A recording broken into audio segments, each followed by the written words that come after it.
Dios los bendiga, bienvenidos una vez más a su canal de Católicos Firmes en su Fe. Mi nombre es Anuar Tapias, los saludo desde Colombia y pido al Espíritu Santo que se derrame abundantemente en la vida de cada uno de nosotros. Hoy estamos aquí nuevamente para compartir este programa 10 preguntas sobre fe católica, que hoy llega a su episodio número 15. 15 episodios en los que hemos compartido con hermanos en la fe que nos han traído un poco de esa experiencia y esa vivencia de fe que ellos tienen. Y han sido personas que nos han ayudado muchísimo a comprender muchos más. Quien desee verlos, hay una playlist llamada 10 preguntas sobre fe católica con los 14 episodios anteriores. Hoy trayendo un tema que me parece un tema actual, un tema importantísimo, que tiene que ver sobre el magisterio de la Iglesia. Como católicos estamos llamados a conocer los fundamentos de nuestra fe. Y para ello me va a acompañar una persona muy especial que viene desde España. Bueno, viene no porque está en su casa, pero desde España se conecta y es la hermana Cruz, a la que le damos una cordial bienvenida. Dios te bendiga, Cruz, ¿cómo estás? Buenas noches desde España y, como tú dices, desde aquí, desde mi casa. Así es. Bien, feliz día del Señor, un placer y un gusto estar aquí siempre compartiendo contigo, compartiendo con la gente, con tu audiencia. Y bueno, aquí a dejarlos en la mano del Señor, ¿no? A ver si somos capaces de explicar el tema que me has pedido. Así es. Bueno, ya Ya tocaba porque ya yo... la cámara, pero Ya, es que... yo había podido ir a tu canal, pero faltaba que tú vinieras al canal mío y decía, qué mejor tema que este, que sé que la vamos a hacer bien, la vamos a hacer guiados por el Señor y para crecimiento de todos, que es lo más importante. Lo El vamos a tema, intentar. en tanto, Digo que lo vamos a intentar. lo vamos a intentar, pero de la mano de Dios va a ser posible. Aquí por aquí ya veo a la hermana Griselda. Mira lo que dice Acciones de Fe, yo también lo vi. ¿Cómo estás de linda? Yo también le dije, se escucha bien y se ve bien. Sí, señor. Se ha Gracias. puesto chula para el programa. Eso es que me miráis con muy buenos ojos. Así es, así es. Así es, así es. Listo, y hoy estamos aquí para compartir un tema que tiene que ver con el magisterio de la Iglesia, un tema que siempre está en boga, un tema que inclusive se convierte en una lucha, por decirlo así, con hermanos no católicos que no entienden lo que este término significa y como a veces dicen, no, es que el católico no puede pensar, por él mismo le toca creer lo que le obliga el magisterio. Entonces, a veces lo estigmatizan al término que algún católico confundido puede pensar que este tema no tiene nada de importancia o que es algo que no es relevante en los contenidos de la fe. Luis también se conecta. Estaba la expectativa de este programa. Sí, señor. Mira, veamos a Cruz con su corazón de bondad. Siempre ¡Wow! me dice lo mismo, Luis. Tienes platicada, Cruz.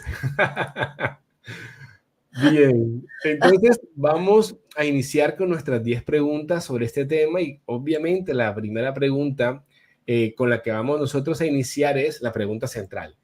¿Qué es el magisterio? Ese término que de pronto a veces no nos sabe explicarlo muy fácil. Vamos a entrar a profundidad. ¿Qué es el magisterio, Cruz? Bueno, el magisterio, diciéndolo así en plan muy resumidito, sería la enseñanza que nos da la Iglesia sobre todas las cuestiones de fe y de moral que nosotros tenemos que creer, ¿no? A ver, en la Iglesia, Cristo mismo dejó un depósito de fe. Son una serie de verdades reveladas a partir de las que nosotros, bien por desarrollo teológico también, bien por predicación, por asistencia y por guía del Espíritu Santo, que tenemos la promesa de que nos va a ir llevando a la plenitud de la verdad. Bueno, pues hay doctrinas que estaban más explícitas y hay cosas que estaban más en semilla y eso se va desarrollando con el tiempo. Y luego además, pues el magisterio vivo, que es cada obispo y cada papa que tenemos en cada momento, de esas doctrinas tiene que ir extrayendo todo lo que necesitamos para los momentos actuales que nos toca vivir. Hace 100 años no había problemas, por ejemplo, de tema de anticonceptivos o de temas de eutanasia o de temas de aborto, entiéndeme, o cuestiones de género, todas estas cosas.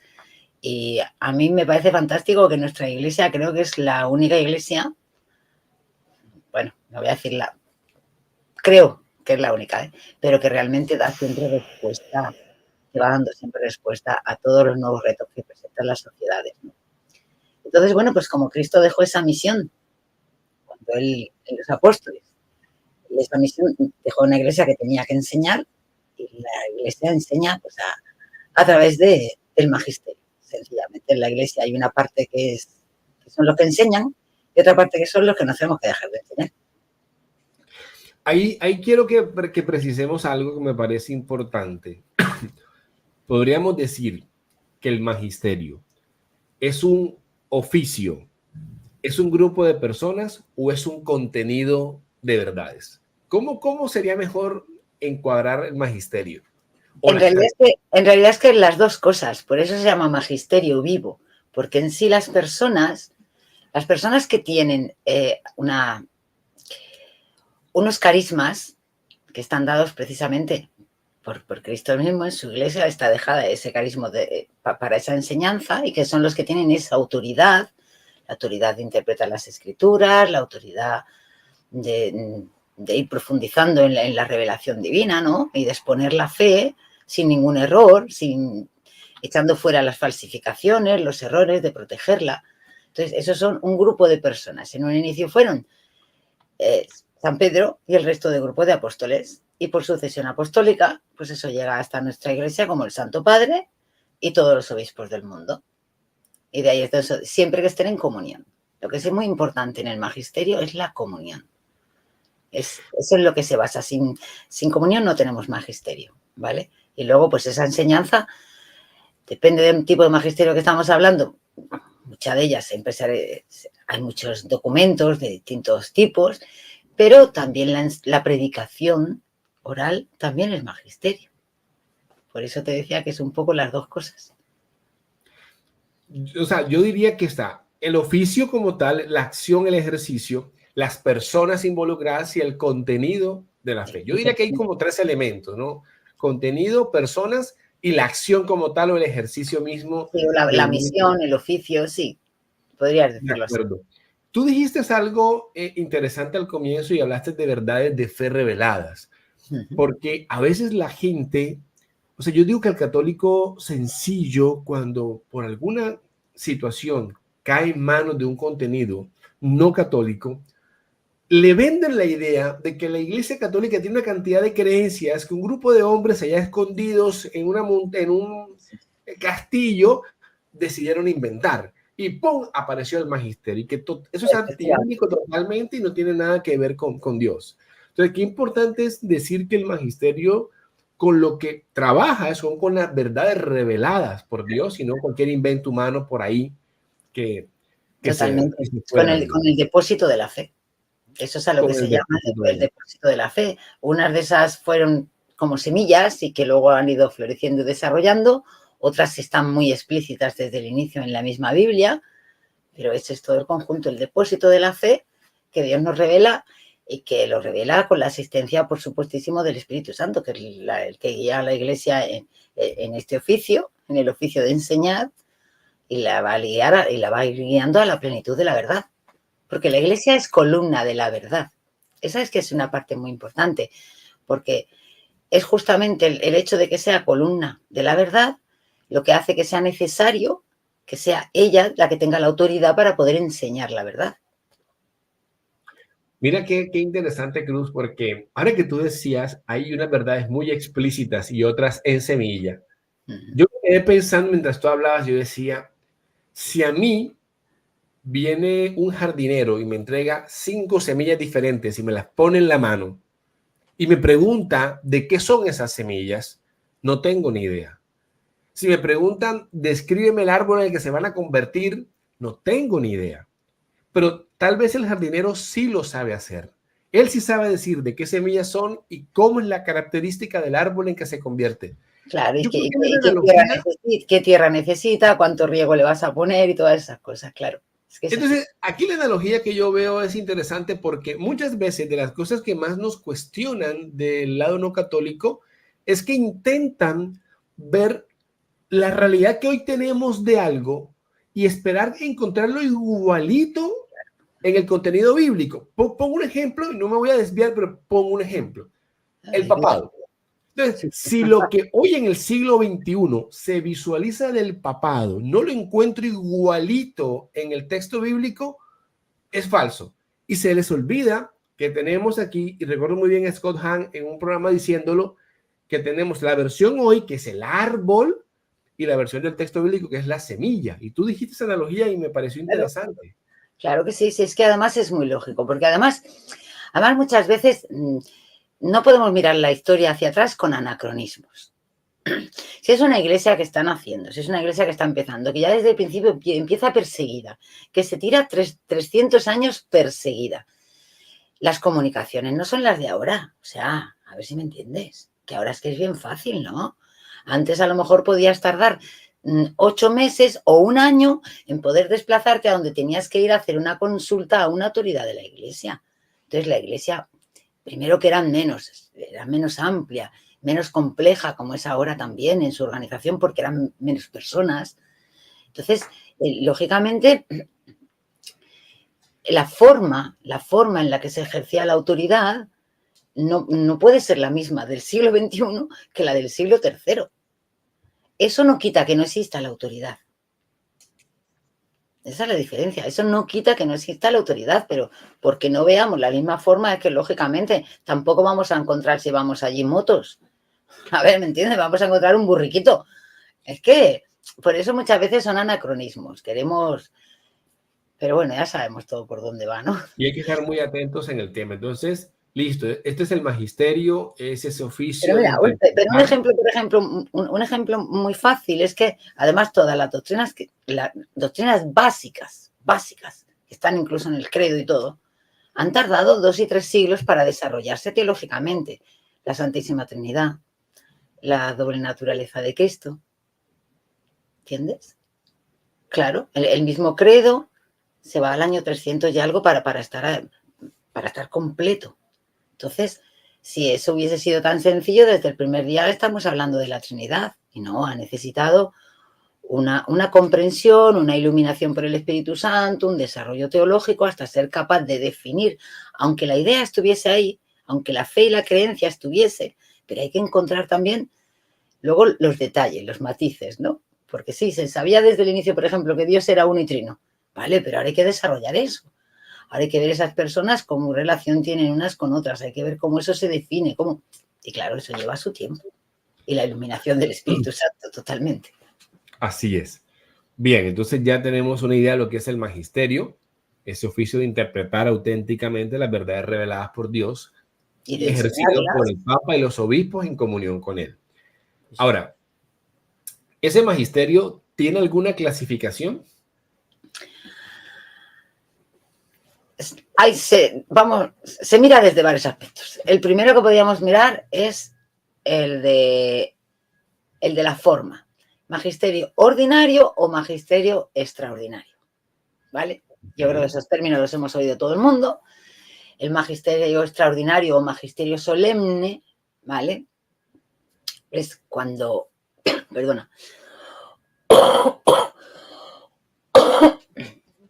¿vale? Es cuando ese magisterio, por eso se llama solemne, ¿vale? Siempre son los actos infalibles del Papa, es decir, cuando el Papa habla es cátedra, cuando los obispos se reúnen en sínodos ecuménicos y que son reconocidos por el Papa, porque que no se nos olvide que un sínodo, si no es reconocido por el Papa, o un concilio, lo mismo da, si no es reconocido por el Papa, no es válido, es el Papa, por esa misión que dejó Jesús en Pedro, que le decía, cuando vuelvas confirma en la fe a tus hermanos, pues cualquier, incluso todo lo que se trabaje en un concilio, eso tiene que ser luego reafirmado realmente por el Papa, y el ejemplo lo tuvimos en el Concilio Vaticano II, cuando en algunos documentos Pablo VI en algunas cosas las echó atrás y dijo, no, esto así no, hay que hacerle estos cambios y hay que hacerle estas modificaciones, porque eso es uno de los carismas, de tener que, una de las misiones del Santo Padre precisamente es confirmar en la fe y que no haya esos errores, ¿no? Y también tendríamos magisterio extraordinario. Sí, no, sí, básicamente son los concilios y el Papa cuando hablan es cátedra. básicamente. Luego, ¿el magisterio ordinario qué es? Pues el magisterio ordinario es el resto de las enseñanzas de todo. Cuando se reúne la conferencia episcopal, tenemos magisterio ordinario. Cuando el Papa lanza cualquier documento que no es un documento de enseñanza, pero que no tiene el carácter de extraordinario, que no es cátedra, bien, pues tenemos magisterio ordinario. Cuando se reúnen los obispos en un sínodo, como se han hecho en el sínodo de la Amazonía, en el sínodo de tal, bueno, pues cuando se sacan de ahí determinadas aplicaciones de las doctrinas, pues tenemos magisterio extraordinario. Podríamos decir que el magisterio extraordinario es el de todos los días. Pero, por ejemplo, la predicación incluso también entraría en un gran concepto cuando lo que está uno predicando, las mismas verdades que la Iglesia tiene siempre, las mismas verdades que se recogen, eso también, una catequesis del Santo Padre o de unos obispos o tal, también las mismas homilías de los sacerdotes en la Iglesia, es magisterio ordinario. Siempre y cuando estén en comunión con el Santo Padre, Siempre, ¿sí? Hay que aclarar eso. Sí, porque, a ver, hay que entender que Cristo hizo muchas promesas a los apóstoles, incluido Pedro, ¿vale? Pero que hay muchas promesas, hay determinadas promesas, determinadas funciones que solo se las hizo a Pedro y que por así decir, se derraman, por así decir, en los demás, precisamente porque están en la unión con Pedro. Por eso la comunión es fundamental. Si no hay comunión, de hecho, el mismo magisterio de la Iglesia dice que si cualquier obispo, pierde la comunión con lo que es el resto de los obispos y el Santo Padre, pierde la autoridad de enseñar. Pierde la autoridad de enseñar. Y aquí hay algo, un tipcito que una vez leí en la apologética tradicional, es que cuando Cristo le dijo a Pedro, apacienta mis ovejas, en la segunda vez que se lo dijo, el término griego utilizado implica gobierna, es decir, estás, digamos, dirigiendo, y como dirá San Agustín en el Sermón 46, creo que es, siendo un alter ego de Cristo. Esa expresión me encantó cuando la leí en ese sermón, siendo un alter ego de Cristo. Y decía, wow, mira qué interesante esta expresión de San Agustín. Entonces sí, es importante que, ¿por qué? Porque puede ser que alguien escuchó un sacerdote en YouTube, en Twitter, en X, y como, Cruz dijo que un sacerdote su homilía es magisterio ordinario, pero un momento, que esté en comunión con el Santo Padre, porque ¿sí? Si no, cualquier cosa que diga. ¿No? Y si nosotros, a ver, no hace mucho precisamente han excomulgado a un sacerdote en Italia, hemos tenido ese caso justamente, porque en la misa, en una homilía, dijo que el Papa, que el Santo Padre no era el Papa legítimo. Claro. A ver, claro. Entonces, no solamente tienen que estar en comunión, pero a ver, también no nos pueden predicar tampoco nada que esté fuera de la fe, que esté en contra de nuestra fe.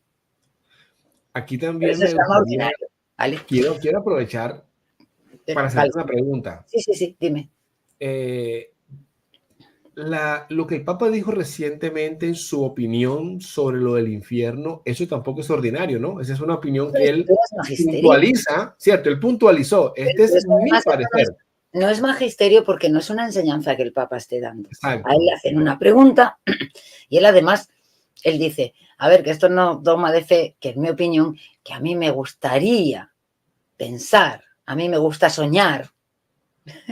Me gusta soñar. Sí, correcto, porque se ha quedado por yo desearía que el infierno estuviese vacío, pero yo creo que ha creado una polémica falsa porque la gente quiere buscar la polémica, porque... No, claro, y es un deseo, o sea, es que ¿quién se opondría a que nadie rechazara a Dios? O sea, ¿quién va a decir, no me gustaría eso? No, yo pienso que todo el mundo... Claro, ¿quién no va a desear que nadie rechace a Dios? El sentimiento de Cristo que Cristo derramó no pudiese ser para todo el mundo? ¿Quién no vamos a querer eso? ¿Qué persona podemos desearle a otra persona la condenación eterna? Hay que pensarlo, ¿no? Que sabemos que eso no es así, el Papa de sobra lo sabe, el Papa tiene otro montón de... Además, el Papa 2015, precisamente ha traído mucho otra vez a la actualidad el hablar del demonio, el hablar del infierno, tiene catequesis, tiene todo eso sobre eso. El Papa ha promovido un montón de nombramientos de nuevos exorcistas, muchísimos, está proponiendo muchísimos. porque el Papa es muy consciente de la realidad que es el demonio y la realidad que es el infierno. Pero bueno, me quedaba algo por decir del magisterio ordinario, ¿vale? El magisterio ordinario puede ser de dos clases. Bueno, porque puede ser infalible o puede ser falible. Es decir, el magisterio extraordinario solemne siempre va a ser infalible, ¿de acuerdo? De acuerdo. Y el magisterio ordinario, ahora sí, eso cuando entremos en lo que es infalible y falible ya vemos, pero el ordinario, aun siendo magisterio ordinario, puede ser infalible o puede ser falible, es decir, que se pueda reformar y tal. ¿Cuándo es infalible el magisterio ordinario? El magisterio ordinario es infalible cuando es universal. ¿Pero universal en qué sentido? No es solamente de que sea universal geográficamente y que ocupe a toda la Iglesia. Tiene que ser también universal temporalmente, es decir, se tiene que estar enseñando lo que se ha enseñado siempre. Eso es lo que significa, temporalmente. Que es la misma enseñanza que se ha estado llevando hoy en día ya los 2000 años. Y entonces es un magisterio infalible. Ok. Si no cumple una de esas dos, sería magisterio ordinario falible. Sí, claro. No, tiene que cumplir las dos, tiene que ser. Para ser ordinario. Bueno, no tiene que cumplir las dos, no es cierto que tenga que cumplir las dos. Realmente puede ser geográfico por un lado y puede ser temporal por el otro, sí. Depende. Son dos criterios para que sea universal. Ok. Mira que aquí Acciones de Fe haya colocado un comentario. Los que sin nombrar al Papa están en su contra. Dicen que este magisterio actual es protestante por ir en contra de la tradición. Pero los que estamos a favor del Papa decimos lo mismo. Aquí es que entonces nos tendríamos que detener ahora en definir lo que es la tradición y en definir cuáles son los elementos de la tradición. Porque mucha gente que cree que tradición es cualquier cosa. Y la tradición tal y como la entiende la Iglesia, eso lo sabes tú también muy bien, tiene como 5 elementos, ¿no? Tiene por un lado lo que son los dogmas de fe y lo que es la moral, ¿vale? Y luego por otro lado tiene lo que es el culto, lo que es la liturgia y lo que es la disciplina, ¿vale? Entonces la liturgia, el culto y la disciplina son reformables y se han ido reformando a través de todos los tiempos. Y se han ido cambiando conforme ha hecho falta. Nadie que reforma eso está faltando a la tradición, porque se ha hecho siempre y se seguirá haciendo. Lo que no se puede reformar, porque es depósito de fe, porque nos lo ha dado Dios, son lógicamente las verdades de la fe, el depósito de la fe, nuestras doctrinas y nuestros dogmas. Eso es lo que no se va a poder cambiar nunca. Eso sí que es inamovible en el tiempo. Se aplicará de una manera, se buscará explicarlo mejor, se buscará cómo de esas verdades extraemos cosas para todos los días, pero entonces por eso te digo, porque hay mucha gente que la tradición es sencillamente lo que se hacía hasta el siglo pasado, ¿no? De acuerdo. Y tradición es solamente eso, la doctrina, tradición con mayúsculas, es solo la doctrina, la moral. De acuerdo. Tú, digamos, dijiste en algún momento, magisterio ordinario infalible. Esa palabra infalible, sé que es una palabra muy utilizada y sí, pareciera que nos interesara, pero selectivamente. ¿Y cuándo es infalible y cuándo no? Para saber si lo puedo rechazar o no. Entonces, me gustaría que en esta tercera pregunta nos digas qué es la infalibilidad, ¿sí? Y cuándo se ha ejercido para que uno pueda como también ir comprendiendo ese uso, porque no es algo que se usa todo el tiempo, a toda hora, sino que tiene unas condiciones muy de cuidado que los papas saben utilizar, porque a veces lo ven como un poder a ultranza que utilizan. Como si fuese algo que tú puedes hacer lo que quieras, efectivamente. A ver, la infalibilidad por de pronto es un carisma que está en la Iglesia y que asiste al Santo Padre en su ministerio, porque la Iglesia, al ser el cuerpo místico de Cristo, participa de muchas de las prerrogativas de Cristo y la infalibilidad es una de ellas. Y porque además la infalibilidad consiste en poder enseñar una cosa sin error, sin que haya equivocación. Entonces, si la Iglesia es columna de la verdad, tiene que serlo así para todas las generaciones que vengan hasta el fin del mundo. tiene que ser ese faro, ¿no? Esa luz del mundo que ves allí y que tienes que saber dónde está, pues para que pueda ser, tiene que tener, no poder caer en el error. Porque claro, si no podemos estar seguros de que no se va a caer en el error en la enseñanza de la doctrina, ¿cómo vamos a poder salvarnos las generaciones conforme vamos pasando los años, ¿no? Entonces el Evangelio nos dice que la Iglesia es columna y baluarte de la verdad. Es decir, tú quieres saber cuál es la verdad, vas a la Iglesia y la Iglesia siempre te va a enseñar la verdad. Siempre, porque tiene las promesas de Cristo y tiene la asistencia de Cristo y participa de la infalibilidad de su cabeza, que es Cristo mismo. Entonces, cuando la infalibilidad se aplica únicamente en asuntos, ¿en qué asuntos? En justamente el de la tradición con mayúsculas, en los del depósito de la fe, en las cuestiones de las verdades de fe y la moral.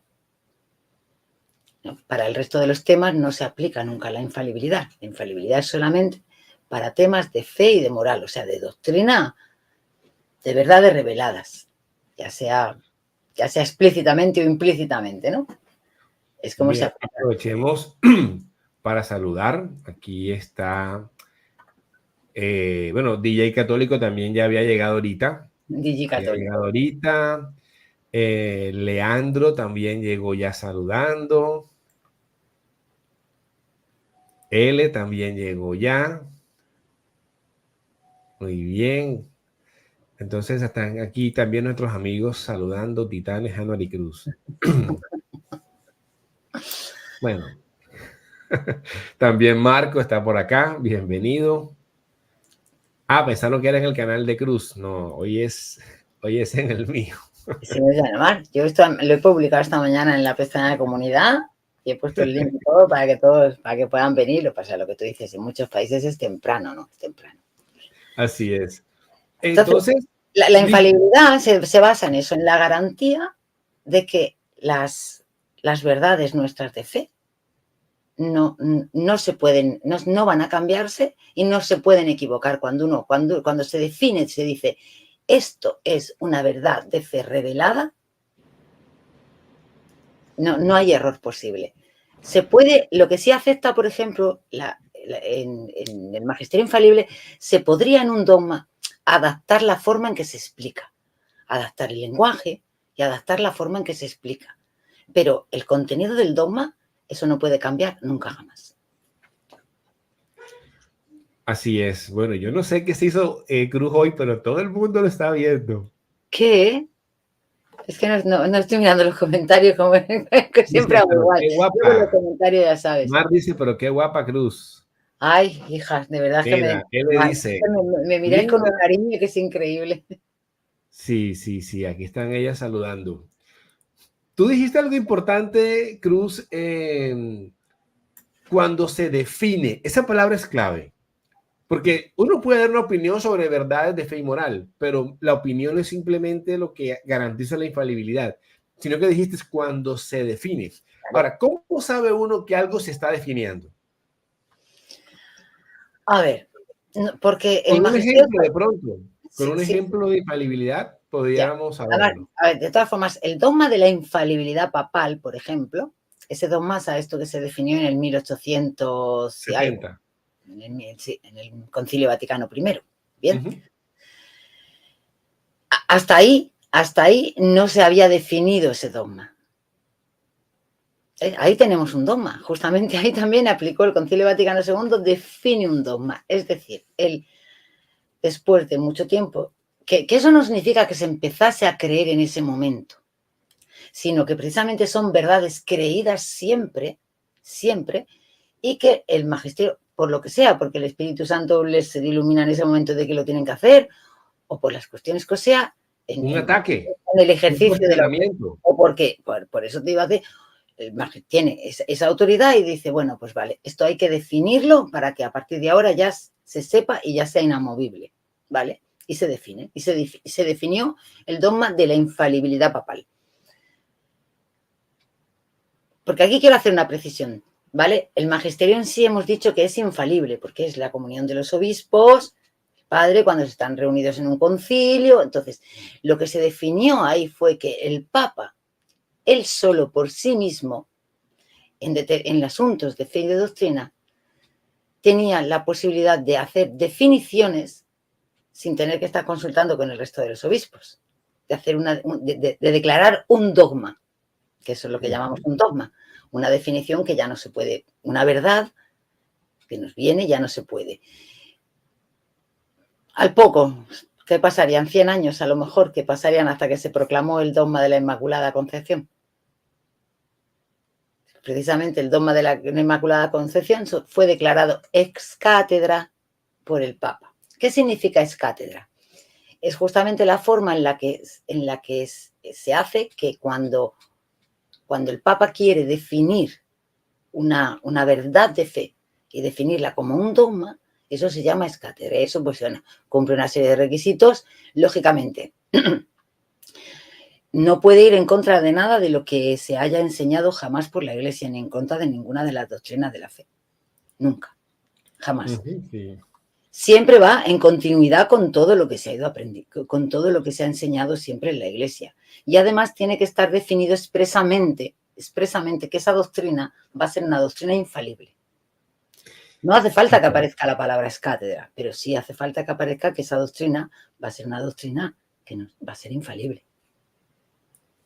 Hay fórmulas, se puede decir de distintas frases, ¿no? Pero el caso es que tiene que dar constancia de que realmente se va a hacer un acto expreso para definir una doctrina.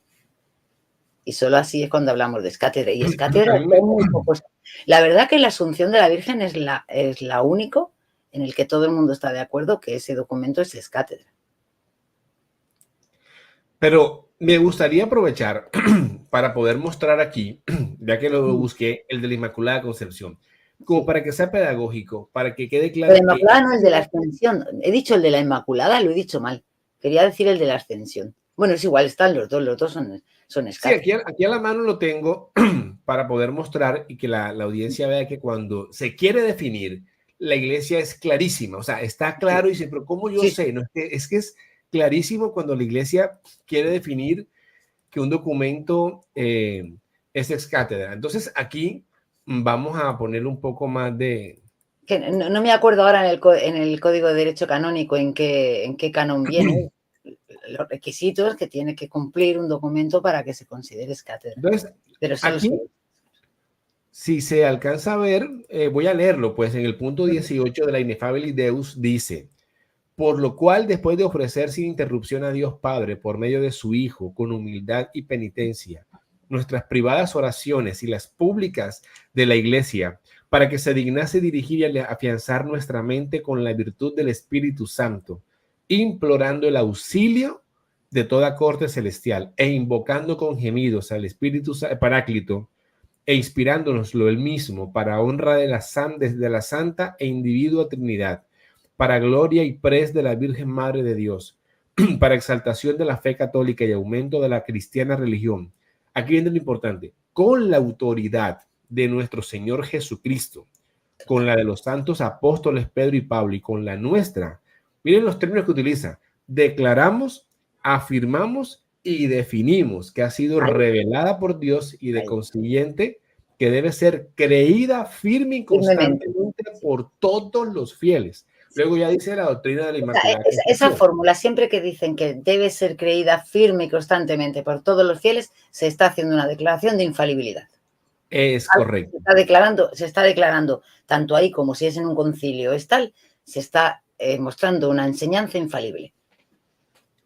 Es correcto. Entonces, lo quería poner de ejemplo porque es un ejemplo práctico sobre el tema. Ahora, quiero aquí, Cruz, que leamos un comentario de Marco para poderle aclarar. Él dice: sí, pero la infalibilidad del Papa no se puede reducir solo a cuando habla ex cátedra, porque si a eso vamos, desde el último dogma definido por un Papa ex cátedra, estaríamos diciendo que pudiera cometer errores en su magisterio ordinario por no haber definido un dogma.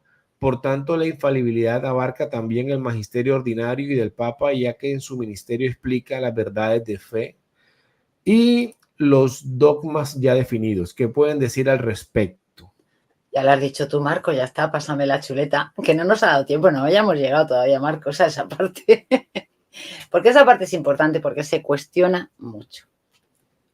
Una cosa es que se haga una definición de un dogma ex cátedra y otra cosa es que ese carisma de infalibilidad no asista al Santo Padre, no al resto de la Iglesia, al Santo Padre en el ejercicio también de su magisterio ordinario.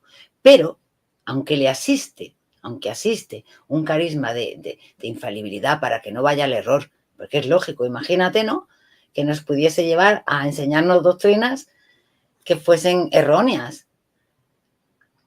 Nosotros entonces podríamos condenarnos, ¿no? Entonces es terrible. Pues claro, como él tiene la responsabilidad de afirmar en la fe a sus hermanos, o sea, de que no se pueda enseñar nada que sea erróneo ni esté equivocado, él tiene que velar siempre por eso.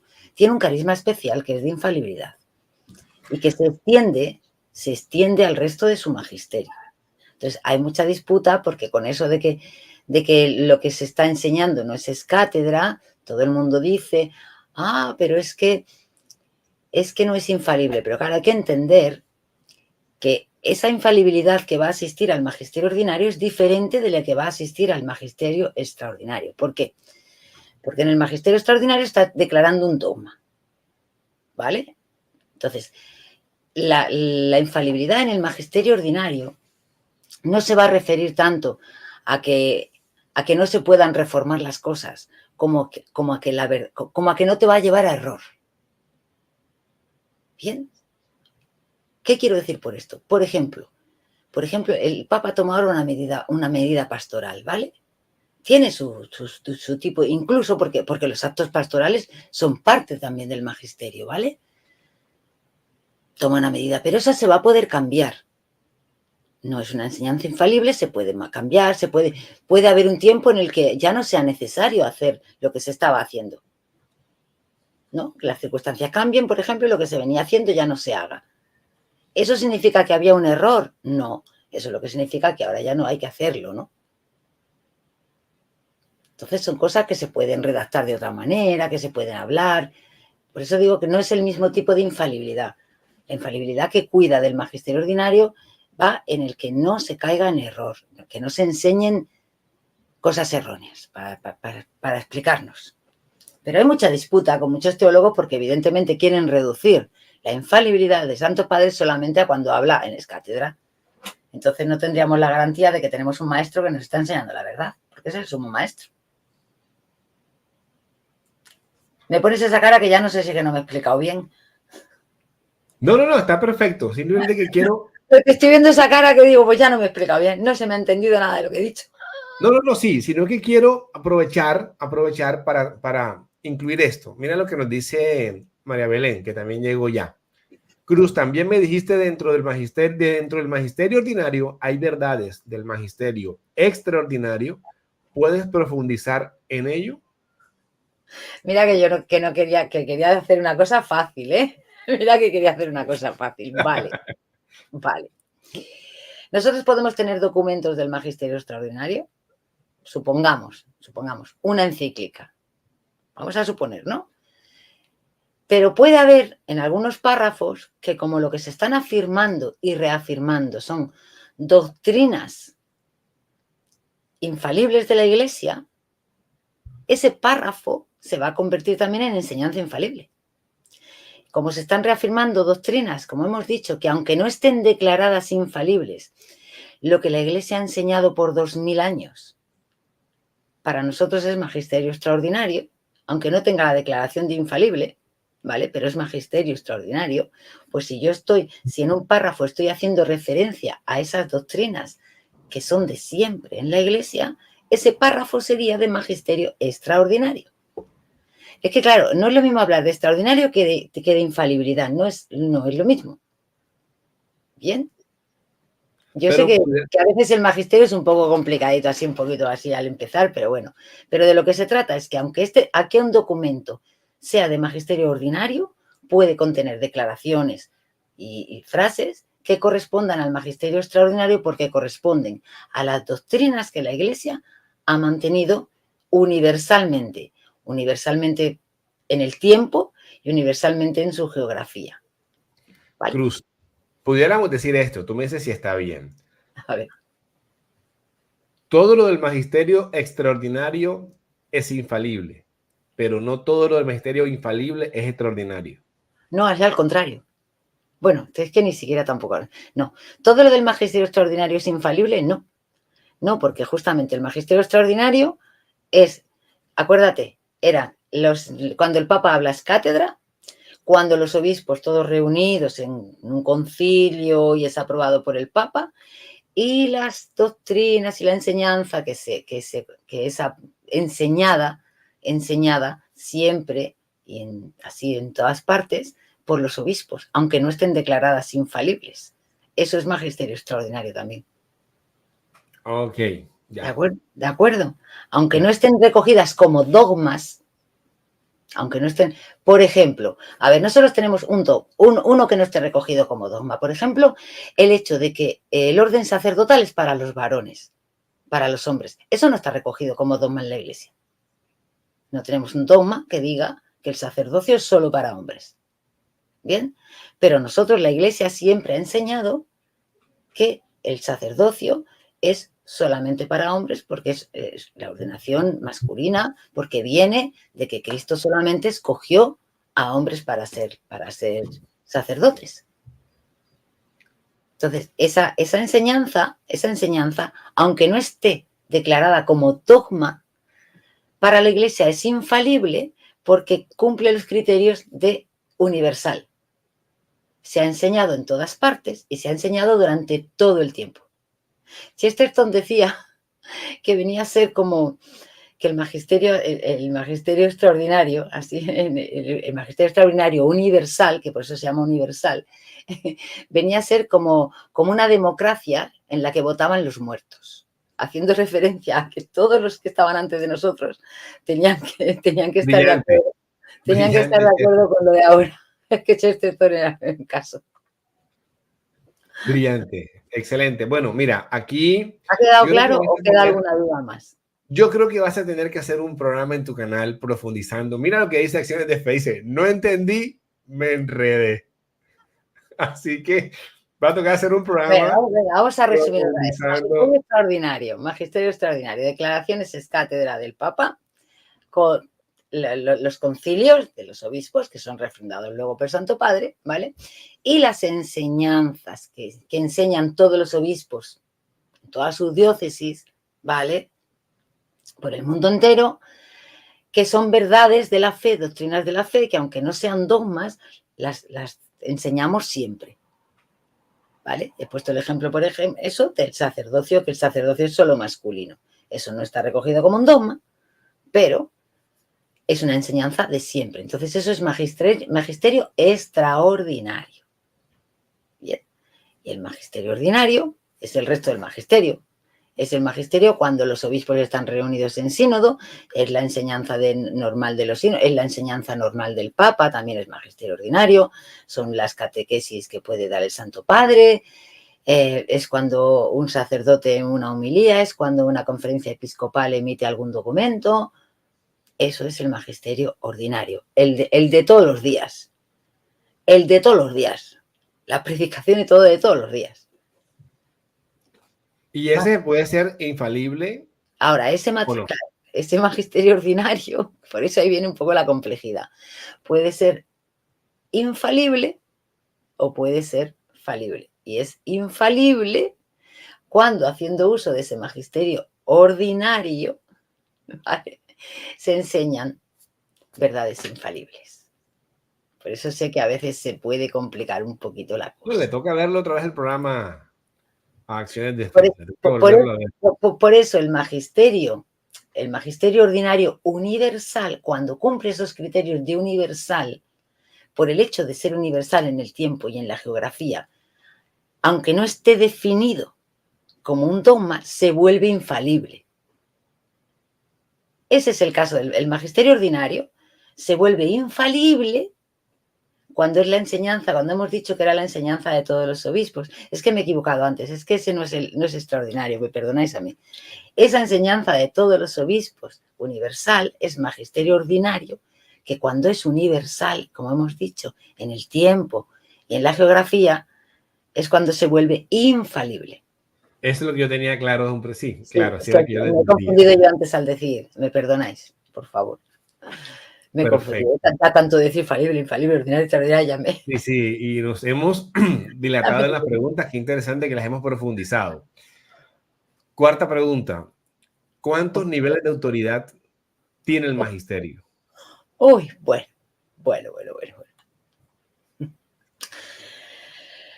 A ver, es que el magisterio en realidad es como cuando me preguntan, cuando dicen, oye, es que en función de qué documentos son los que, cómo se clasifican, cuál es el que tiene más valor que el otro.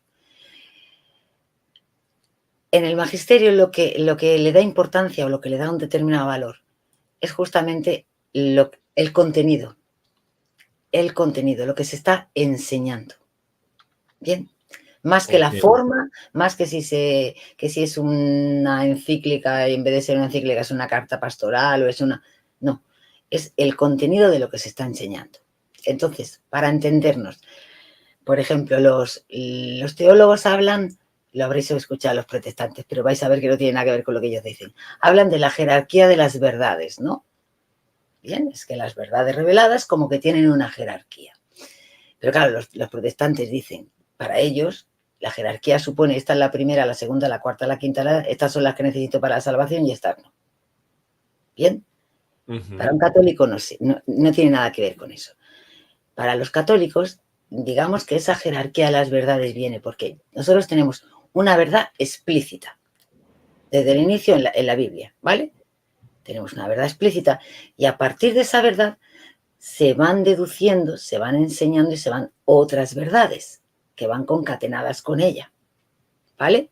Por ejemplo, tenemos en la Biblia que María es madre de Dios. Lo tenemos, ¿vale? Sí. Bien, pero de esa verdad de que María es madre de Dios y por profundización teológica llegamos, por ejemplo, pues con la profundización teológica que hace San Ireneo de León y los primeros padres como María, como la nueva Eva, por comprensión de la asistencia al Espíritu Santo, ya sabemos cómo complejo, llegamos justamente a la Inmaculada, a que María está libre del pecado original, por ejemplo. Entonces, esa gama de verdades, esa jerarquía de verdades, es lo que hace que yo tenga unas verdades que tengo que creer con fe divina y otras verdades que no son así. Y ahora voy a entrar ahí. Las verdades de fe divina, evidentemente, son las verdades del depósito de la fe.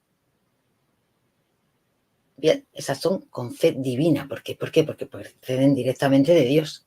Eso se llama tener fe divina. Las verdades con fe católica, yo sé, es que estas cosas, pero la Iglesia hace esas diferencias, porque en función de cómo sea la fe, yo tengo una obligación u otra respecto de esas enseñanzas. Por eso es importante. Las verdades de fe católica son las que, aun no estando explícitas en la revelación, como por ejemplo esto de la Inmaculada, me lo enseña la Iglesia. Me lo enseña la Iglesia católica. Entonces es una verdad católica, una verdad de fe católica. ¿Por qué? Porque yo creo en la autoridad que deriva en la Iglesia porque viene de Cristo. Entonces, las verdades de fe divina es porque son la revelación, son la revelación en sí, y las verdades de fe católica son las que a mí me enseña la Iglesia, interpretando, pero están directamente conectadas con las verdades reveladas. ¿De acuerdo? Ok. Luego, aún tenemos un tercer tipo más, que es lo que se llama... Ay, espérate, déjame que mire un segundo que se me ha ido un instante. No te preocupes. No, es para decir la expresión bien dicha. A ver. Saludos Espérate, a Net que busco también, la que expresión. llegó. Es que no estoy encontrando la expresión, pero ahora A ver, un momentico. Que me he perdido por aquí. Mientras tanto, vayan dándole like, compartiendo. Bienvenida, Net, también.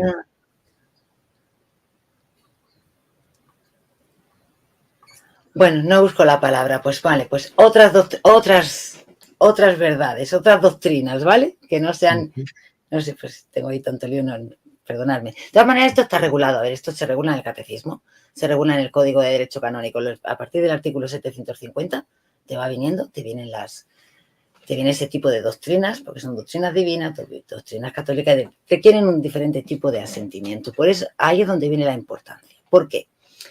Porque lo que son verdades divinas que requieren de mí fe divina y lo que son verdades católicas, que son las verdades que me está enseñando la Iglesia relacionadas directamente con esas verdades reveladas de fe divina, yo como católico estoy absolutamente obligado a creerlas con el don teologal de la fe. Ok. ¿Bien? ¿Vale? Entonces, las otras verdades que me enseña la Iglesia, que ya no están tan directamente relacionadas con estas verdades primigenias, ¿no? Yo ya no estoy obligada a creerla de la misma manera. Yo lo que estoy obligada a darles un asentimiento auténtico de la voluntad y del entendimiento. Es decir, aceptar que son enseñanzas que me está dando la Iglesia. Bien, esas son las del magisterio ordinario, para que nos entendamos, ¿vale? Las del magisterio ordinario, que sabemos que pueden cambiar, que se pueden modificar, adaptar en los tiempos, que tal y que cual. Bueno, pues yo esas sencillamente tengo que darle mi asentimiento de voluntad y de intelecto. Es decir, yo tengo que aceptar que puesto que es una enseñanza de la verdad, de la Iglesia, es una enseñanza buena, y con mi voluntad, porque la tengo que poner en práctica, la tengo que acoger con mi corazón. Así es. Porque es la Iglesia la que me la está enseñando. No exigen don legal de la fe, pero sí exigen lo que se llama obsequio religioso, ¿no? De entendimiento y voluntad. Asentimiento religioso. Sí, asentimiento religioso. Entonces, el magisterio ordinario exige el asentimiento religioso, ¿vale? Y el magisterio extraordinario, que son las verdades de fe y las primeras que se derivan, tanto si vienen directamente como verdades reveladas, como que son dogmas, como si vienen enseñadas por la Iglesia, aunque sean sin dogmas, ¿vale? Porque no, o porque derivan y no son explícitos y han derivado después. Esas tengo que acogerlas con el don teologal de la fe. O sea, eso ahí tengo que yo creerlas palabra de Dios.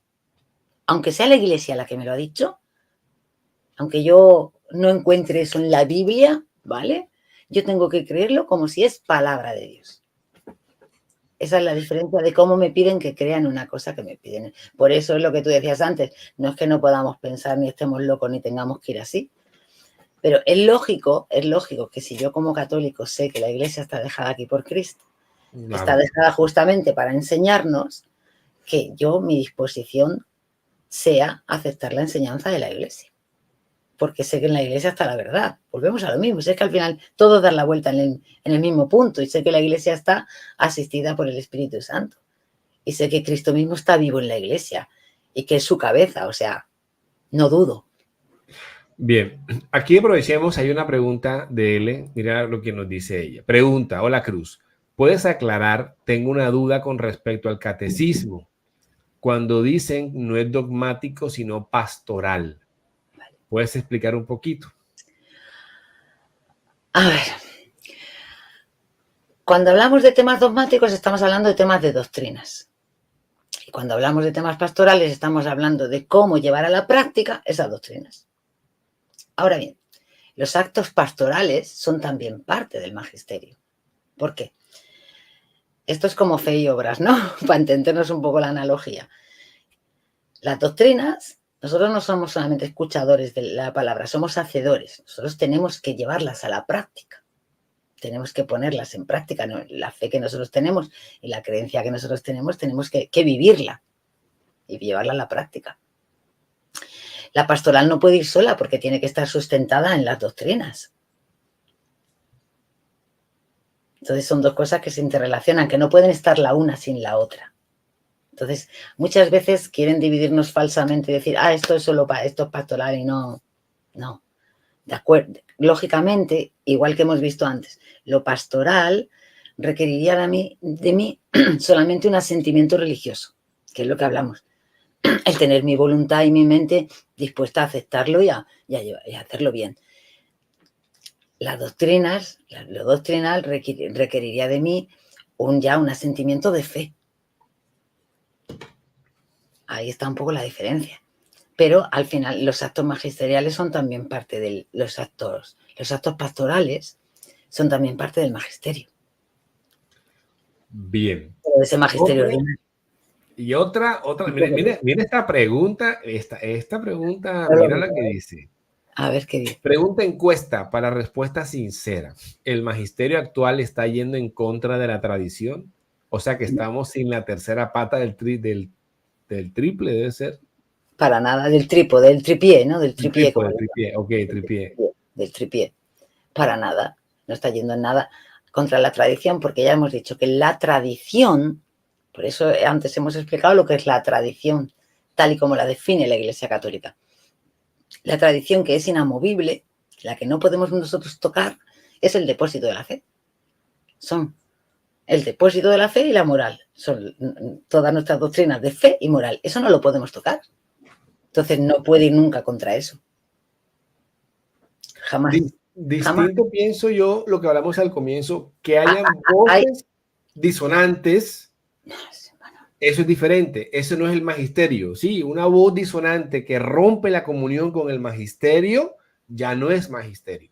Es que ahí no se trata de qué me parece a mí, o qué le parece a este obispo, o qué le parece a esta cardenal. Se trata de lo que la Iglesia define. El Santo Padre tiene autoridad para en determinadas cosas, en determinados temas, él sin asistencia de nadie, tomar una serie de decisiones y ponerlas por acto. Y ahí es donde entra esa asistencia que nosotros hablamos de infalibilidad, ese carisma de infalibilidad que impide que eso que va a hacer el Santo Padre vaya en contra del depósito de la fe. Muy bien. Para eso es para lo que el Espíritu, esa parte de la infalibilidad en el magisterio ordinario es para, justamente no puede ir en contra de la fe. Pasa que mucha gente cree, ¿cuántas veces nos han dicho que lo del cambio de la misa es ir contra la tradición? Pero esa no es tradición con mayúsculas de la Iglesia.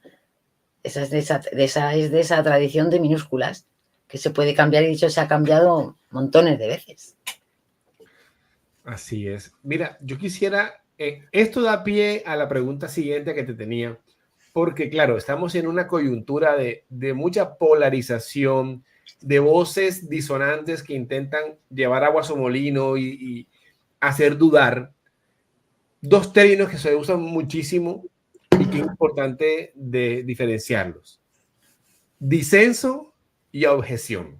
Sí, vale. Creo que lo has explicado ya anteriormente. No pasa nada, es importante, yo creo que es importante explicarlo. Yo creo que sí. Esa diferencia. Sí, porque es importante y porque mucha gente, a pesar de todo lo que lo he explicado, mucha gente todavía se confunde y se cree que porque una persona tiene dificultades, se cree que ya está desobedeciendo. O sea, como estamos en los polos que estamos de tanto extremo, ¿no? Vale. La objeción. La objeción, cuando estamos ante magisterio ordinario, ¿vale? No estamos ante verdades reveladas, ¿de acuerdo? Estamos en el caso de que a nosotros nos piden que tengamos un asentimiento, como hemos estado explicando ya, de la voluntad y del intelecto. Bien, en esa confianza de que la Iglesia, su función es maestra, de que está asistida por la guía del Espíritu Santo y de que vamos a ir bien. Pues ya está. Ahora, pudiera suceder, y tenemos el ejemplo completamente cercano, ¿no?, que personas en un momento determinado tengan dificultades en entender algo o creer que eso se puede estar expresando con una frase que es errónea. Se pueden tener objeciones, ¿vale? Se pueden tener una serie de objeciones, es lícito, no pasa nada, se pueden tener. Ahora bien, ¿qué es lo que sucede cuando tienes esas objeciones? Para nosotros, para los laicos, para los teólogos y la gente de la iglesia es otra cosa. Incluso los laicos también tendríamos ese camino, ¿no? En un momento dado hasta de escribirle una cartita al Santo Padre. Nunca se nos ha negado, ¿no? Pero bueno. ¿Qué es lo que uno tiene que hacer si tiene uno eso? Bueno, pues uno tiene que ir donde le puedan ayudar a esclarecerlo.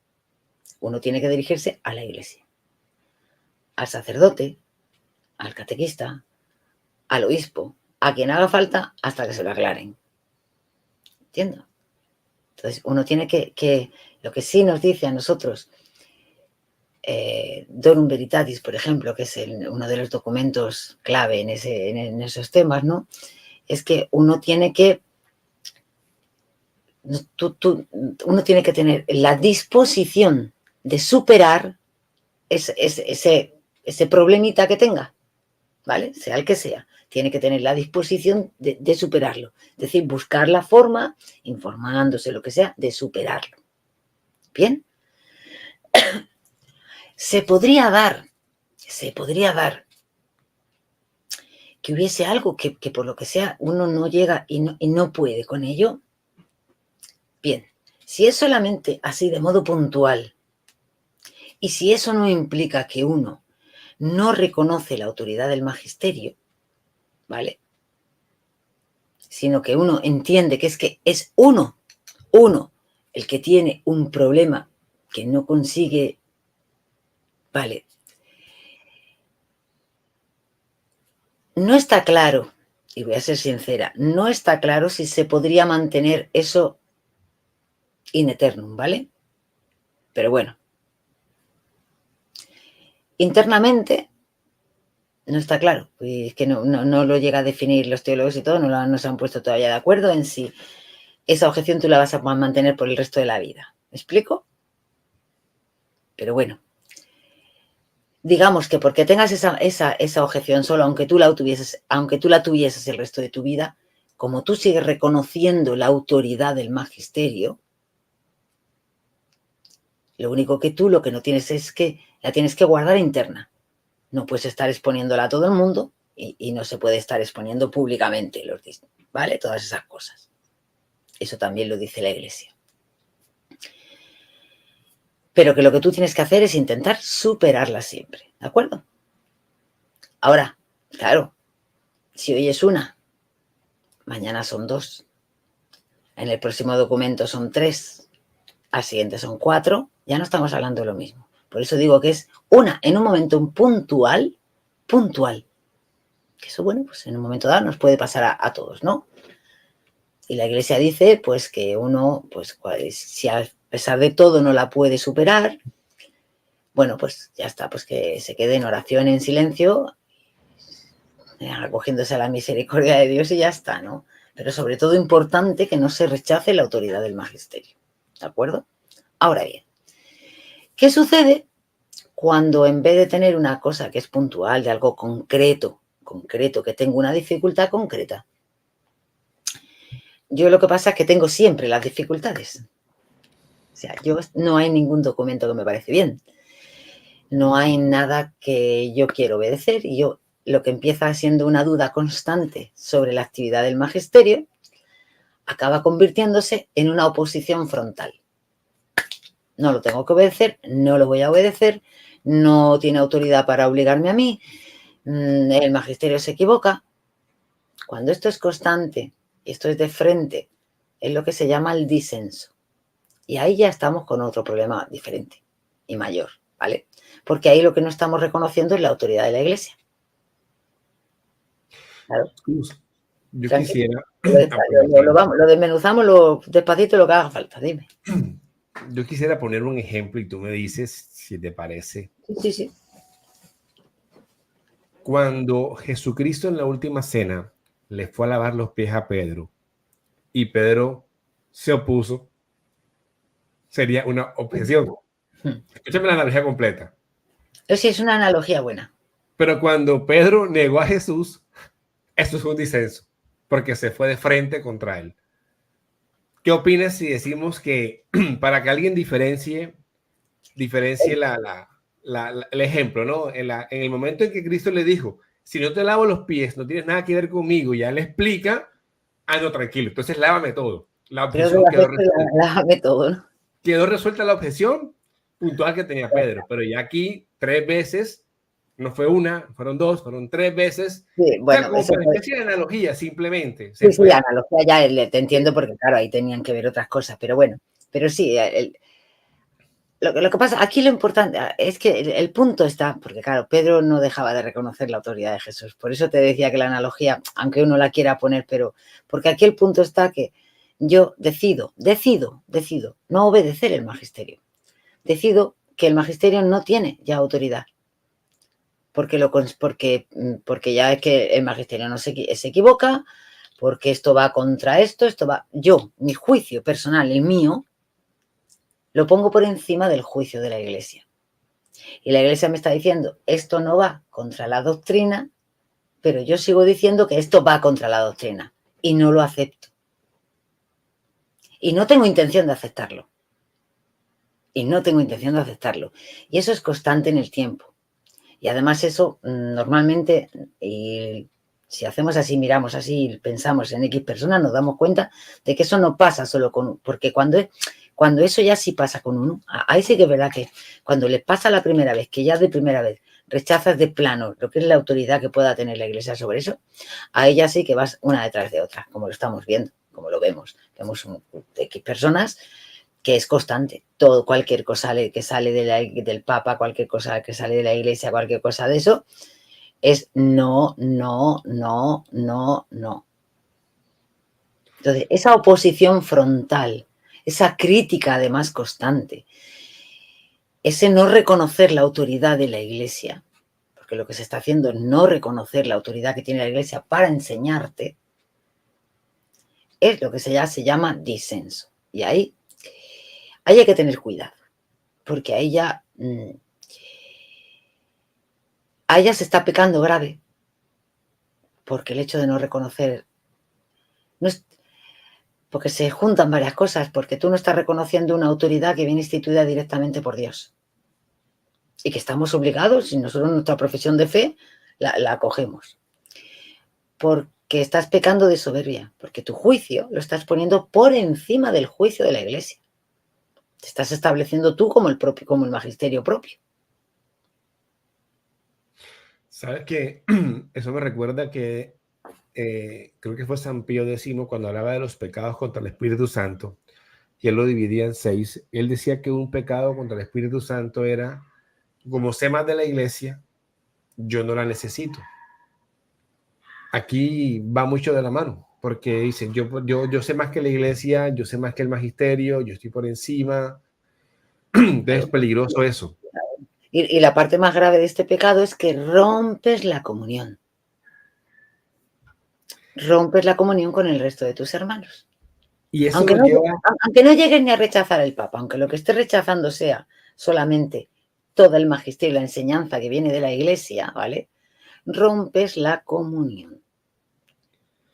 Pero eso nos pone, o sea, nos pone en un camino, y así va la siguiente pregunta que te voy a hacer. Eso nos pone en un camino. Nos pone en un camino muy peligroso. Muy peligroso, y eso quiero que sea la siguiente pregunta que nos expliques. Por eso ¿Qué esa es un sospecha cisma? constante, sí, por eso esa sospecha constante contra todo lo que sale de la Iglesia es peligrosísima, peligrosísima. Porque claro, empezamos con el disenso, y llega un punto en el que nosotros ya no le reconocemos la autoridad a la Iglesia. Y no hace falta que sea, a ver, aquí hay que diferenciar, porque lo que a nosotros nos importa mucho es a nivel espiritual. Porque aunque yo a lo mejor públicamente no lo esté diciendo, pero si yo en mi interior ya no reconozco la autoridad de la Iglesia, esa comunión está rota y tiene efectos espirituales para mí, aunque no esté manifiesta. ¿De acuerdo? O sea, yo estoy cometiendo en mi interior un acto cismático, que no es el cisma, pero un acto cismático. ¿En qué se diferencia el acto cismático del cisma? Para que haya cisma, ya sí tiene que haber que formalmente, de modo abierto y público, yo rechace o lo rechace yo o me rechacen a mí. Parecido, pero bueno, es que yo rechace, que yo diga públicamente no acepto la autoridad de la Iglesia, ¿vale? O que yo públicamente diga no acepto al Papa. Este Papa no. Rompo la comunión. El cisma es romper la comunión. Claro, hay distintos grados. Yo puedo estar rompiendo solamente la comunión porque no acepto el magisterio, por ejemplo, la enseñanza de la Iglesia, pero me puedo ir a no aceptar al Papa. Pero es que me puedo ir, además de no aceptar al Papa, de no aceptar a este ni al Concilio Vaticano II, y todos los que ha habido hasta el Concilio Vaticano II. Entonces, claro, el nivel de gravedad no es, lógicamente, como en todos los pecados, no es el mismo, ¿no? El cisma es un pecado mortal, cuidado. Y los actos cismáticos también. Por eso esas cositas hay que cuidarlas mucho porque a nivel espiritual son graves para nosotros. Y son contagiosas. Yo digo que a veces hay personas que entran en esa dinámica de confusión porque se ponen a seguir unas cuentas y se ponen a leer a unos personajes que empiezan a generarle la duda. Yo digo, apártate de eso porque tanto estar cercano, empiezas a imbuirte de esa dinámica, claro, y te empiezas a contagiar y a hablar igual. La sospecha es malísima. Y además también es la de siempre. Palabras muy bonitas, siempre la palabra talismán de es que esto va contra la tradición, es que la doctrina de siempre, es que la iglesia de siempre. Pero el problema es que la persona que está oyendo eso, que le suena muy bien, que está muchas veces confundido y asustado porque el mundo está como está. Y claro, muchas veces nos sentimos nosotros mismos que tenemos la necesidad de sentir los pies seguros en algún sitio. Y eso yo lo entiendo. Está el mundo como está, que dices, voy a ver venir esto por aquí, lo otro por allí, y como que enseguida te asustas de todo. Y es así.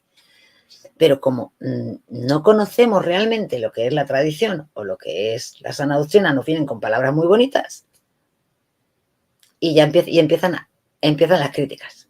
La crítica nos lleva a la sospecha. La sospecha nos lleva a la duda. Y la duda acaba rompiendo. Es un proceso. Y es siempre el mismo proceso, porque además esa duda al final nos lleva a la soberbia, porque yo decido nuevamente que mi juicio es que yo sí estoy juzgando bien y la iglesia se ha corrompido. Y la iglesia va contra el depósito de la fe. Y ya nos están enseñando, va contra la doctrina. Y yo decido. O sea, realmente voy acumulando un pecado detrás de otro. Es terrible, parece que no, pero es muy serio por eso. Y claro, cuando entra uno, cuando se desliza, mira, ponte el ejemplo de un amigo. Cuando tú, un amigo en el que confías, por cualquier cosa, o porque te han dicho, te han contado que es que, yo qué sé, suponte, porque te han contado que estuvo no sé dónde y estuvo diciendo de ti, y ese día te coge que a ti ese día te nace la duda de que sea verdad que estuvo allí poniéndote verde como un trapo. Esa duda ya está ahí. A lo mejor consigues vencerla un poco, pero a la segunda te va a salir rapidísimo, ya no vas a necesitar pensar mucho más. A la mínima que esto, va a salir. Por eso es tan mala la semilla de la duda. Porque tú lo sabes, tú piensas en un amigo, tú ya te va a costar mucho volver a confiar y ver a tu amigo exactamente igual. Como te haya surgido la duda, eso pensarlo cualquiera. O en tu matrimonio, no he querido ni hablar del matrimonio ni nada. Con un amigo, sencillamente. Ya siempre hay como una desconfianza, un recelo, ya no es lo mismo. Pues ese daño, pero multiplicado por mucho, en nuestra alma. Es serio. ¿Qué ejemplo tenemos de cisma que puedas darnos? De cismas muchísimos. Mira, cismas, vuelvo a lo mismo, cismas cuando tú ya públicamente no aceptas. Y ahora, cuando te vas al nivel máximo, que ya lo que no aceptas es la autoridad de la iglesia, ya no aceptas al Papa, o sea, tú te desligas de la iglesia. Al cisma que conocemos todo el mundo, los cismas de la Reforma Protestante, el cisma de la iglesia de las iglesias ortodoxas, ¿no? El cisma de Oriente en el 1054. También los cismas el cisma de la Iglesia de Occidente en el 1300.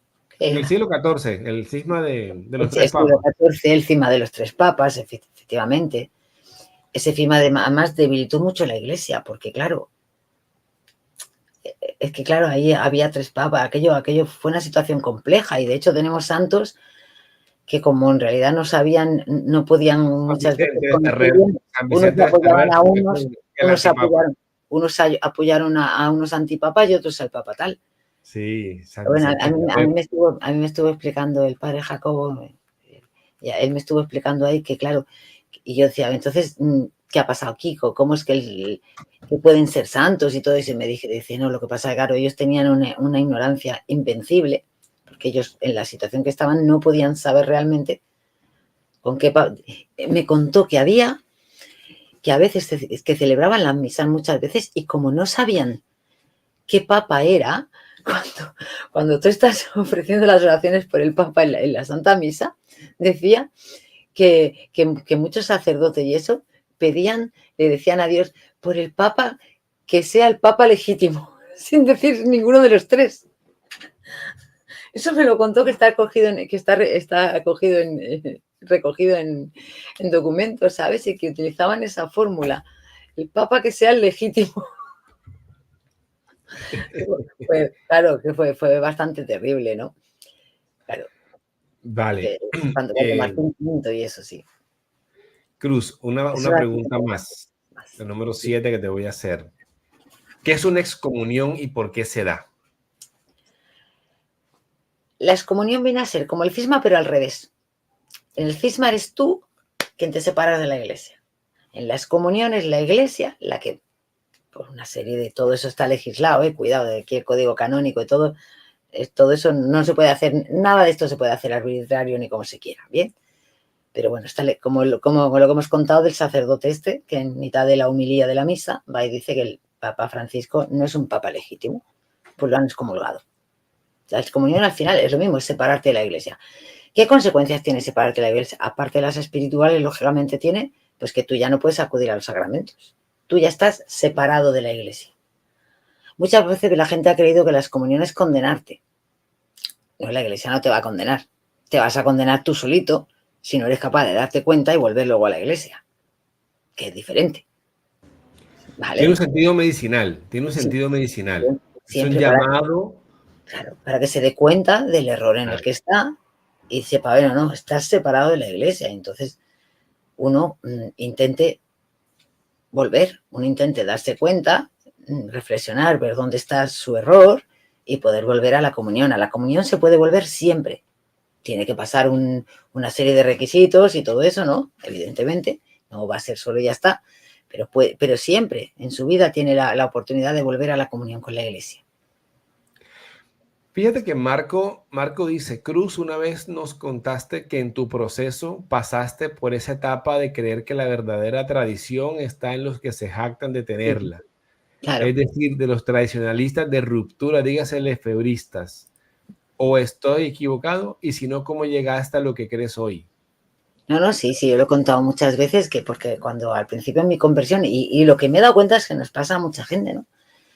O gente que nos hemos convertido en la época así como yo, ¿vale? Pues como, claro, tú cuando te conviertes, yo muy adulta, así como nosotros, después de tanta vida de pecado, o sea, te entra un celo tremendo, o sea, y quieres como a recuperar todo y arreglar todo lo que has hecho mal.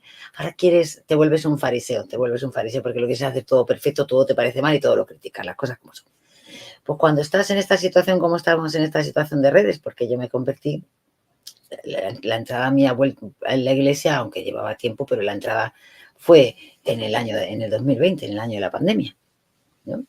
Pues en redes, pues claro, empiezan a llegarte justamente este tipo de contenidos que te hablan tan bonito de la sagrada tradición, de la sana doctrina, que te dan razones muy convincentes. Es que ha dicho el Papa una herejía porque porque el Concilio Vaticano, por ejemplo, el Concilio Vaticano decía que fuera de la iglesia no hay salvación, y ahora el Concilio Vaticano II dice que la iglesia subsiste debajo, ¿sabes? Ese tipo de. Claro, como además tampoco tienes formación suficiente, a mí, por ejemplo, que eran mis inicios, como no tienes la formación, lo ves tan lógico y como ves, y como realmente ves cosas que en la iglesia que pasa y que dicen, todos sabemos, a veces hay abusos litúrgicos, a veces hay tal, pues depende del ambiente donde te coge y te bombardea todo por todos sitios, pues con ese celo que tienes y eso que te bombardea, empiezas a creerlo y empiezas a dudarlo. Y tú misma, sin darte cuenta, te encuentras como me encontré yo, sin darme cuenta, dudando ya de que el Papa fuese de verdad el Papa este no era legítimo, o sea, y además con una angustia tremenda, porque cuando tú has estado tantos años buscando la verdad, la has encontrado, estás en la iglesia y ahora de repente dices, pero entonces es que me tengo que salir otra vez. No estoy en la iglesia que es de verdad. Te empiezan a hablar de la iglesia paralela, cuidado. Y esas iglesias remanentes. Es peligrosísimo. Y más para personas en esos momentos cuando estás así. Y yo, pues porque Dios tuvo una misericordia enorme de mí y me fue iluminando. Y me fue iluminando y me fue haciendo ver que por ahí no podía ser la cosa. Y me fue haciendo entender que no podía haber nada donde no estuviese el sucesor de Pedro. Me dio esa gracia, gracias a Dios, de las muchas que me ha dado, esa fue una de esas, porque si no, yo ahora mismo sería uno de estos lefebristas, seguro, seguro, y a lo mejor la más radical de todas, os lo digo en serio. Por eso soy consciente del peligro que esto tiene, muy consciente. No te oigo. El volumen Perdón, no se te oye. ya. Esto va enlazando con la pregunta que viene. Creo que lo que te has contado sirve mucho. Bueno, os cuento, ¿queréis que os cuente, que os lea? ¿Por qué razones se puede excomulgar a una persona? Ah, claro, cierto. Vale, mira, pues se puede excomulgar por cisma, o sea, tú te vas, pero la iglesia te excomulga, ¿vale? Por herejía es mantener con pertinacia, con obstinación, doctrinas que son en contra de las doctrinas que mantiene la iglesia, y apostasía, que es abandonar la fe en Cristo, ¿vale? Pues por esas tres cosas te pueden excomulgar. Por la profanación de todas las especies, de las hostias y del vino consagrado en la Sagrada Comunión, bien porque las robes, porque las guardes, porque las tires al suelo, las pises, cualquier profanación de eso. Por la violación directa del sacramento, un sacerdote que viole el de confesión del sacramento de la confesión, ¿cómo se llama? El silencio en el sacramento de la confesión, ¿vale? También si hace una violencia física con el Papa, claro, si tú intentas al Papa hacerle algo, es el sucesor de Pedro, evidentemente, está excomulgado. Dice, por la absolución de un cómplice, sí, un sacerdote que, por ejemplo, tiene relaciones sexuales con una mujer, por ejemplo, que esté casada, por ejemplo. Y luego la mujer viene a confesarse y va a confesarse de que ha cometido adulterio. Pues ese sacerdote que está implicado en eso, claro, estaría haciendo un abuso, o sea, un sacrilegio con el de la confesión, ¿vale? Con el sacramento de la confesión. También por consagrar obispos sin tener mandato del Papa, sin tener lo permitido del Papa, como pasó cuando Lefebvre y como está pasando con con el que se ha cismado con el Maximiliano, que es el que se cismó de los lefebrianos o los expulsaron y él ahora sigue consagrando por ahí. Bueno, por la violación del sigilo sacramental y también por procurar o por participar en un aborto. Esas son las cosas que te llevan a una excomunión, pero así.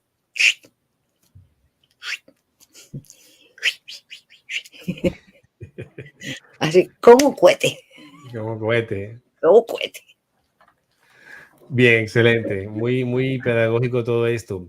La siguiente pregunta, número 8, que va enfocada con lo que ha pasado que en tu vida, por ejemplo, creo yo, es ¿qué pasaría, Cruz, si no existiera el magisterio? Si no existiera el magisterio, pasaría... Porque yo creo que es que hasta ni la iglesia existiría ya, fíjate lo que te voy a decir. Si no existiera el magisterio, nosotros no podríamos, las enseñanzas de Cristo no podríamos tener confianza en ellas. No habrían llegado a nosotros, se habrían deformado. ¿Qué pasa a todo alrededor cada vez que quitamos la autoridad del magisterio? Solamente Mira tenemos... la respuesta que acabas de dar, genial. Seríamos protestantes. Claro, no, sí, por eso te estoy diciendo, tú mira todo lo que tú tienes.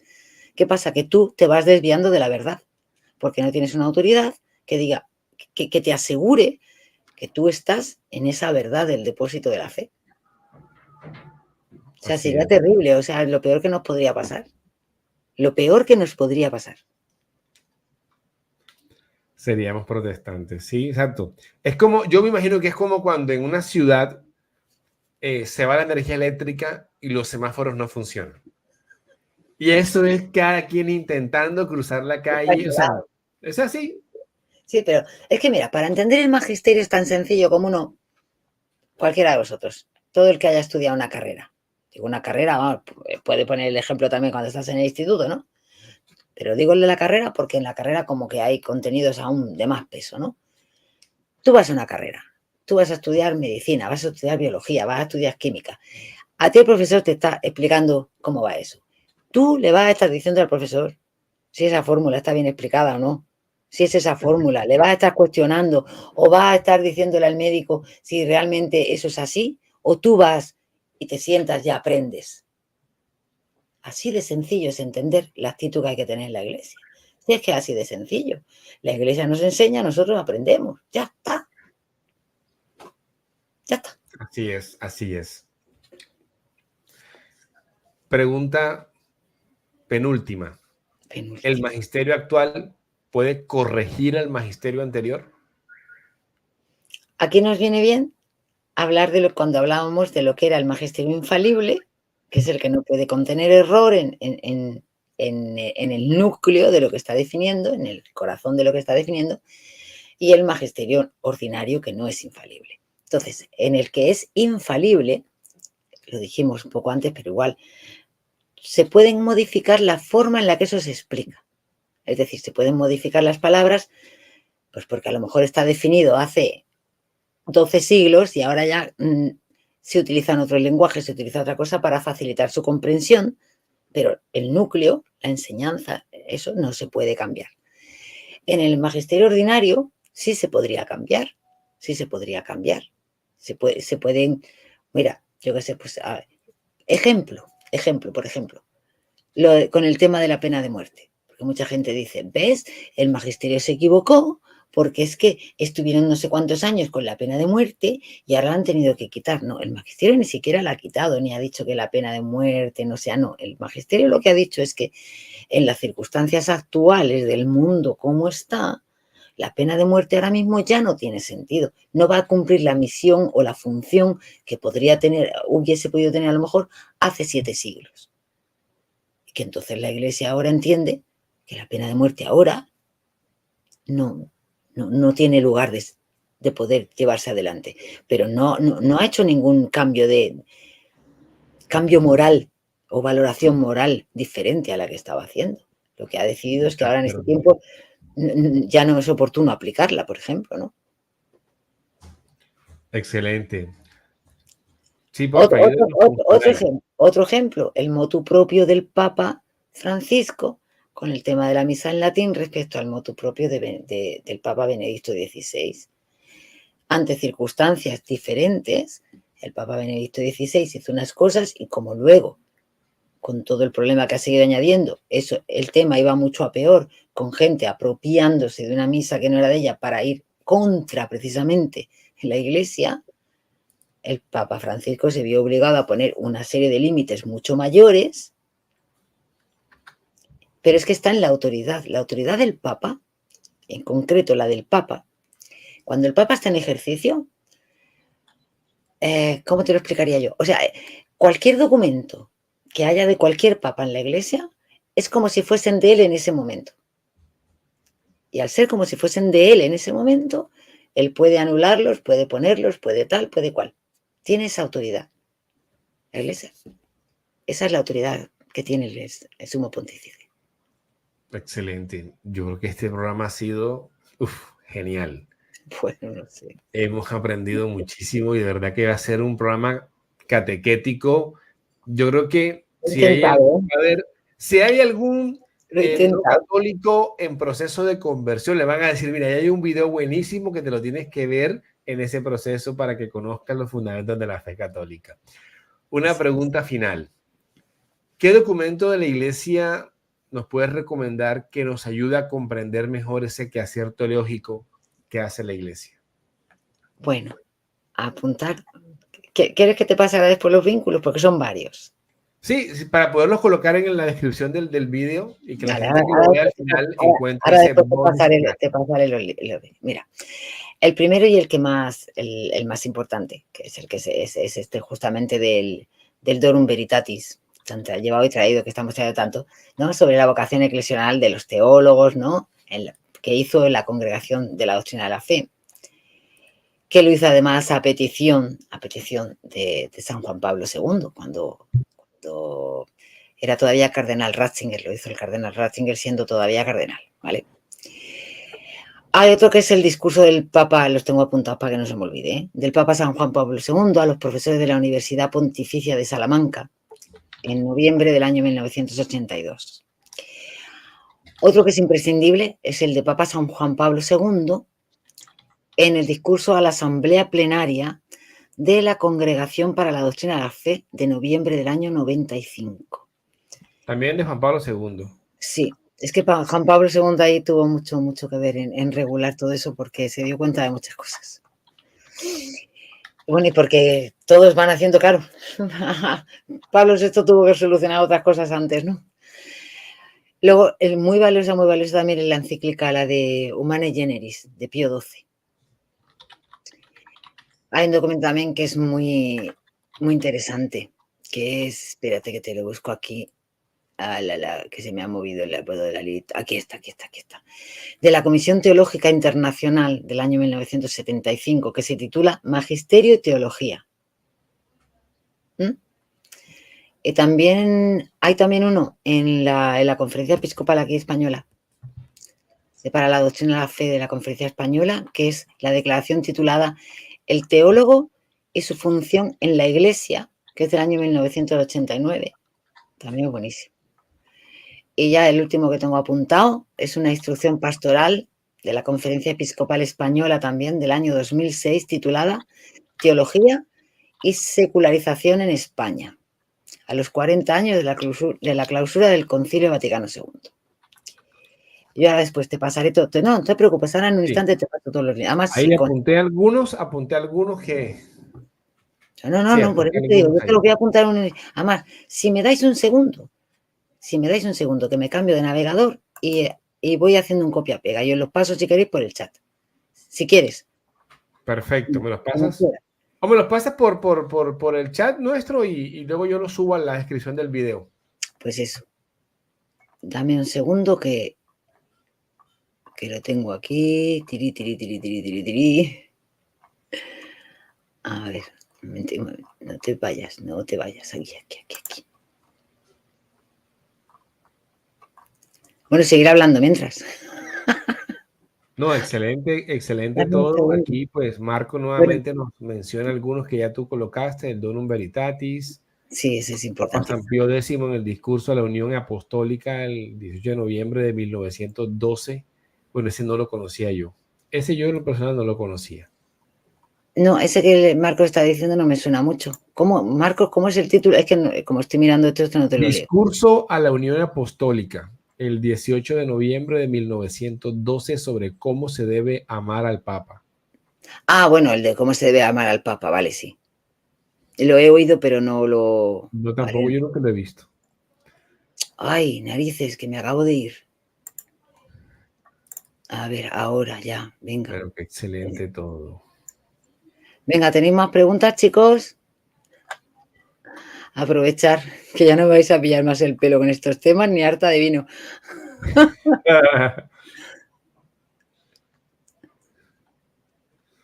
A ver, a que se me copie bien. Venga, cópiate, enlacito, enlace. Bien, creo que sí. Copiar. A ver, voy a ver si te lo puedo pasar bien por aquí. En el privado. Yo lo comparto en la descripción. A ver, mira.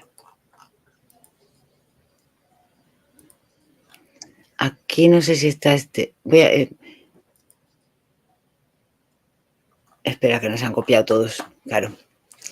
A ver, creía que los había copiado todos, pero no, es que lo tengo en un mensaje en el Telegram. Los paso por Telegram después y yo los pego. Claro, es que no le he dado al leer más, ¿seré tonta? Jolín, hay días que está una brillante, ¿no?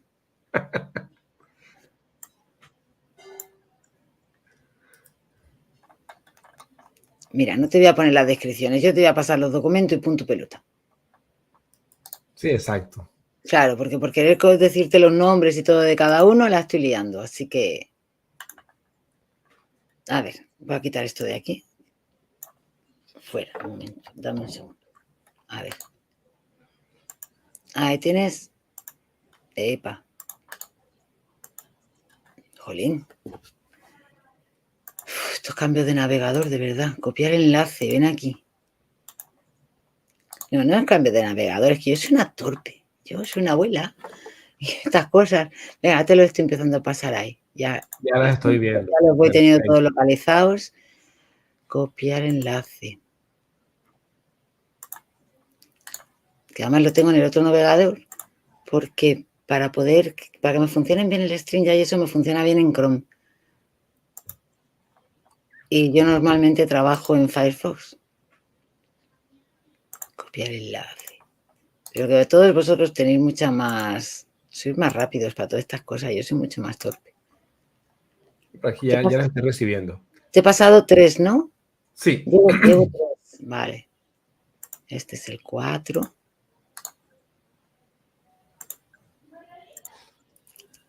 No podréis quejaros de que no os traigo documentos. No, excelente. Ha sido un programa genial. Yo después lo coloco en el chat. Espero que... No sé, espero que no haberlo liado mucho. Haber conseguido ser más o menos clara. Yo esto los coloco después en la descripción del video. Espera, estoy todavía copiándote, no te apures. Otro más por aquí. ¿Te están entrando, sí? No. Sí, ya van 4. No, ya, es que hay 2 que ya te tenían que haber entrado. Yo le estoy dando y no están entrando. Espérate, a ver. No sé por qué. A ver. Copiar enlace. A ver si es que quiero correr mucho. Ahora, yo sí, creo que... ¿Te han entrado? 1, 2, 3, 4, van 5. Entonces es que he querido correr mucho, sí. Ahora, lo que se los estudien todos y el domingo que viene pregunta de examen. A ver, 1, 2, 3, 4, 5, 6, 7. 2, 3, ¿Cuántos 4, tienes? 5, 6. Van 6. Vale.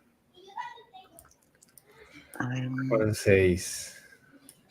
Vale, ya sé cuál es el que falta, creo.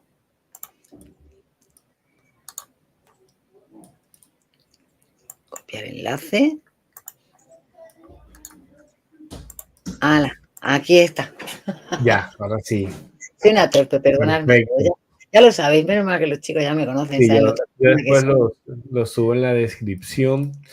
Ha sido genial el programa. La verdad quisiera seguir, pero tengo de compromiso familiar y luego voy al Santísimo con mi esposa. Entonces, digamos, ha sido genial todo. Me ha encantado el programa. Sabía que la invitada era de lujo y el contenido iba a ser de lujo. Así que Angemón acaba de llegar, llegó tardecito, pero bueno, lo podrá ver después en diferido. Hermana Cruz, gracias. No tengo otra palabra para darte las gracias por haber venido. Gracias a ti, Anuar, y bueno, nos seguiremos viendo a lo largo de este año. Sí, señor. Seguir haciendo colaboraciones, que es lo que nos gusta a todos, creo yo. Así es. Tú ya mismo tienes que venir otra vez, o sea que... Seguiremos. Gracias, de verdad, muy bien y muy a gusto, y bueno, espero haberlo hecho medio bien. No, claro que sí, fue excelente el programa. Este programa hay que seguirlo. Ha sido excelente. A todos, pues gracias por haberse conectado. Dios los bendiga a todos y apóyennos, porque esto hacemos es para el crecimiento del pueblo de Dios. Apoyen los canales para seguir, digamos, cada día con este contenido valioso, formativo, de crecimiento en la fe. Sí, porque tú tienes, Entonces, además, tienes un contenido buenísimo. Eso no tú sabes que te lo dije desde el inicio, no lo digo porque la gente, además, con que vayáis cualquiera lo leáis, vais a ver que no miento. Y es verdad que es contenido muy bueno, muy bueno. sí, gracias. Lo hacemos para la gloria de Dios. Y bueno, que nos sigan apoyando en este trabajo de evangelización digital. Dios los bendiga a todos. Un abrazo y nos vemos en un próximo video acá en Chao. Católicos Firmes en su Fe. ¡Viva Cristo Rey! Y viva Viva la Cristo Santísima Rey. Virgen María. Amén.